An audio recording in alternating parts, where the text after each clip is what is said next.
በስመ አብ ወወልድ ወመንፈስ ቅዱስ አሐዱ አምላክ። ወርኃ ግንቦት ቡሩክ መዓልቱ አሰርቱ አርባዕቱ ሰዓት ወአምዝ ይትዌሰክ። አንድ አምላክ በሚሆን በአብ በወልድ በመንፈስ ቅዱስ ስም የተባረከ የግንቦት ወር መዓልቱ 14 ሰዓት ነው። ከዚህም ይጨምራል። በግንቦት አንድ በዚህችም ቀን አምላክን የወለደች እመቤታችን ቅድስት ድንግል ማርያም ተወለደች። እርሷም ለሰው ሁሉ ወገን ድህነት የሆነባት ናት። ከወንዶች ወገን የከበረ አባቷም ስሙ ኢያቄም፣ ከሴቶችም ወገን የከበረች ሚስቱ ሐና ይባላሉ። ሁለቱም ልጅ በማጣት ሲያዝኑ ኖሩ። በዚያም ወራት የመካኖችን መባ ካህናቱ አይቀበሉም ነበርና እነርሱም ከሰው የሚደርስባቸውን ሽሙጥና ሐዘናቸውን ያርቅላቸው ዘንድ ፈጽሞ ይማልዱ ነበር። ሰውን የሚወድ እግዚአብሔርም ከዘራቸው ለዓለሙ ሁሉ መድኃኒት ይሆን ዘንድ መልካም የሆነ ሐሳባቸውን ተመለከተ። ክቡር ኢያቄምም 40 ቀን እስኪፈጸም ድረስ በተራራ ቆሞ ሲጸልይ የእግዚአብሔር መልአክ ተገለጠለትና ለዓለሙ ሁሉ ድኅነት የሚደረግባት ዘር እንደሚሰጠው አበሰረው። በፍጹም ልብ አምኖ ከተራራው ወረደ። የተመሰገነች ሚስቱም ለሐና እግዚአብሔር መልአክ የሰማውን ራእይ ነገራት። ቃሉም እውነት እንደሆነ እርሷም አመነች። ልዑል እግዚአብሔርም አመሰገኑት። የተመሰገነች ቅድስት ሐናም ከእርሷ የሚወለደው በዘመኑ ሁሉ ለቤተ እግዚአብሔር አገልጋይ ታደርገው ዘንድ ለእግዚአብሔር ስዕለትን ተሳለች። ከዚህም በኋላ ይህችን የከበረች ሕፃን ጸንሳ ወለደች። ስሟንም ማርያም ብላ ሰየመቻት። ትርጓሜውም እመቤት ነው። ደግሞም ሀብትና ስጦታ ማለት ነው። በእውነት የዓለሙ ሁሉ እመቤት ናት። ሁላችንም በእርሷ ሰማያዊ ሀብት ልጅነትን ያገኘንባት ለእግዚአብሔር ምስጋና ይሁን። የነፍስ መድኃኒት የሆነች እርሷ እናቱ ለሰጠን በረከቷን በሁላችን ከሕዝበ ክርስቲያን ጋር ለዘላለሙ ይኖር አሜን።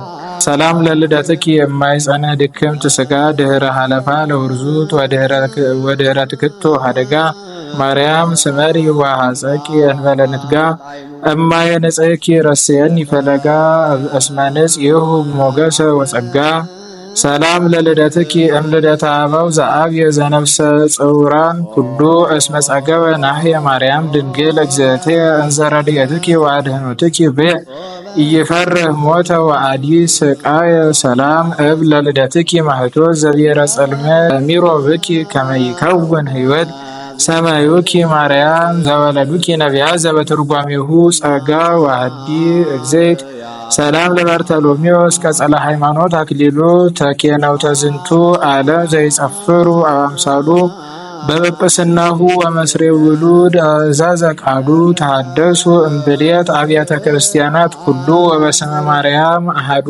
እምእሉ። አንድ አምላክ በሚሆን በአብ በወልድ በመንፈስ ቅዱስ ስም ግንቦት 2 በዚህች ቀን ጻድቅ ኢዮብ አረፈ። ለዚህም ጻድቅ በዘመኑ እንደርሱ ያለ እውነተኛ ደግ ሰው እንደሌለ በቅዱሳት መጻሕፍት ስለ እርሱ እንደተነገረ እግዚአብሔር መሰከረለት። ሰይጣንም ቀንቶበት ገንዘቡ ላይ ያሰለጠነው ዘንድ ወደ እግዚአብሔር ለመነ። እግዚአብሔርም ጻድቅ ኢዮብን ትዕግስት ስለሚያውቅ አሰለጠነው። ለመጪውም ትውልድ አርአያና ምሳሌ እንዲሆን ፈቀደለት። ስለ እርሱም ሐዋርያ ያዕቆብ በመልእክቱ እነሆ የጻድቅ ኢዮብን ትዕግስቱን ሰምታችኋል አለ። ከዚህም በኋላ በአንዲት ቀን ገንዘቡ ሁሉ ጠፋ። ስጋውም በደዌ ስጋ ከራሱ እስከ እግሩ ድረስ ተመታ። በዚህም በአስጨናቂ ደዌ ውስጥ ኖረ። እግዚአብሔርም አመሰገነው። በአንዲት ቃል እንኳን በፈጠረው በእግዚአብሔር ላይ አላጉረመረምም። ነገር ግን የተወለደባትን ቀን ረገመ። እንስሶቹና ገንዘቡ ሁሉ ጠፋ። እግዚአብሔር ሰጠ፣ እግዚአብሔርም ነሳ። የእግዚአብሔር ስም የተመሰገነ ይሁን አለ። በዚህም መከራ በነበረበት ዘመናት በተራራ ላይ ተጥሎ ሳለ የወዳጆቹና የሚስቱ ዘለፋ በዝቶበት ነበረ። እርሷም እንዲህ ብላ መከረችው፣ እስከ መቼ ድረስ በሞኝነት ትኖራለህ? እንግዲህ ስደበውና ሙት። ዳግመኛ እግዚአብሔርን ደጅ እጠናዋለሁ፣ መከራውን እታገሳለሁ፣ የቀድሞ ኑሮዬን ተስፋ አደርጋለሁ ትላለህን? አለችው። እንግዲህስ እንዳትል፣ ከዚህም ዓለም እነሆ ስም አጠራርህ ጠፋ። ሴቶች ልጆቼና ወንዶች ልጆቼ ሞቱ። እኔም 9 ወር ሳረግ ሳምጥ ስወልድ ላይረቡኝ ላይጠቅሙኝ በከንቱ ደከምኩ። አንተም በመግል ተውጠ በትል ተከበህ ትኖራለህ። ሌሊቱን ሁሉ ስትዳክር ታድራለህ። እኔም እየዞርኩ ቀላውጣለሁ። ከአንዱ ሀገር ወደ አንዱ ሀገር፣ ከአንዱ ቤት ወደ አንዱ ቤት እሄዳለሁ። ከድካሜ በእኔ ላይ ከመጣው ከችግሬም አርፍ ዘንድ ከጠዋት ጀምሮ ፀሐይ እስክትገባ ድረስ እጠብቃለሁ። አሁን ግን እግዚአብሔርን የማይገባ ቃል ተናግረኸው ሙት አለችው። ኢዮብም ሚስቱን በተመለከተ ሰማት። ሥርዓትም እንዳልተሰራባቸው የአሕዛብ ሴቶች እንደ አንዲቱ ተናገርሽን? ከዚህም ቀድሞ በጎ ነገር እግዚአብሔር እጅ ተቀበልን። ከዚህም በኋላ እግዚአብሔር መከራውን አንታገስምን አላት። ከዚህም ባገኘው መከራ ሁሉ ኢዮብ ጌታን የበደለው ነገር የለም። ኢዮብም ወርቅ በእሳት እንዲፈተን ፈጽሞ ተፈተነ። እግዚአብሔርም በደመና ውስጥ ተናገረው። ከተናገረውም በኋላ ከደዌው ፈወሰው። ጥሪቱን ሁሉ ከቀድሞ እጥፍ አደረገለት። ከሌሎችም ልጆች ሴቶችና ወንዶችን ሰጠው። ኢዮብም ከደዌው ከተፈወሰ በኋላ 170 ዘመን ኖረ። የኖረውም ዘመን ሁሉ 248 ዘመን ነበር። በበጎ ሽምግልናም እግዚአብሔርን አገልግሎ በሰላም አረፈ። ለእግዚአብሔር ምስጋና ይሁን። እኛም ከዚህ ጻድቅ ጸሎት ይማረን፣ በረከቱም ከኛ ጋር ለዘላለሙ ትኑር አሜን። በዚህችም ቀን የመንፈሳዊት ማህበር አባት የአባ ጳኩሚስ ረድ የከበረ አባት ቴዎድሮስ አረፈ። ይህም አባት በገድል ተጠምዶ ትሑት፣ ቅን፣ ታዛዥ፣ በበጎም ስራም ፍጹም የነበረ አባት ነው። ከአባ ጳኩሚስም ዘንድ ከታናሽነቱ ጀምሮ መነኮሰ። ለፈጣሪውም እንደሚገባ ታዛዥ ይታዘዘውም ነበረ።